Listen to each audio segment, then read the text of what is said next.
during the anniversary ni TESDA, we would conduct the job linkaging program, the World Cafe of Opportunities. When you say of success stories and World Cafe of Opportunities, naada ako'y news sa inyo nga maka-ingon jud ta nga maka-proud, maika-garbo sa Lanao del Norte, TESDA, na ang atong mga bata that we sent in the provincial skills competition in mechatronics, nag-join sa World Skills.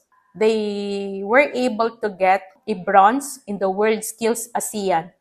And then last November, they participated in the World Skills Asia this time, and they also garnered bronze. So makita nato that our students, our scholars are garnering worldwide recognition. So diha palang makita nato nga ang skills nga ginahatag sa TESDA Lanao del Norte is of world class. The fact that we have beaten other countries and other regions dinhi sa Pilipinas in the World Skills Philippines ni kuan nga mananaog ang atong mga bata from MSU IIT.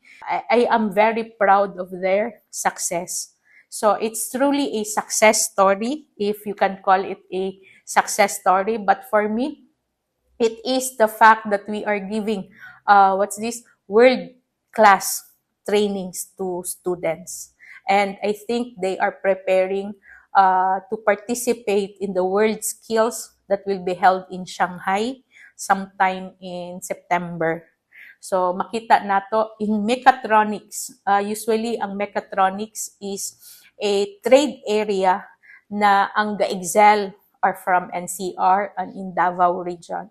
But in TESDA Lanao del Norte, napil din nato ang uban nga region. Our team from MSU IIT was the one that represented Philippines in the World Skills ASEAN and World Skills Asia.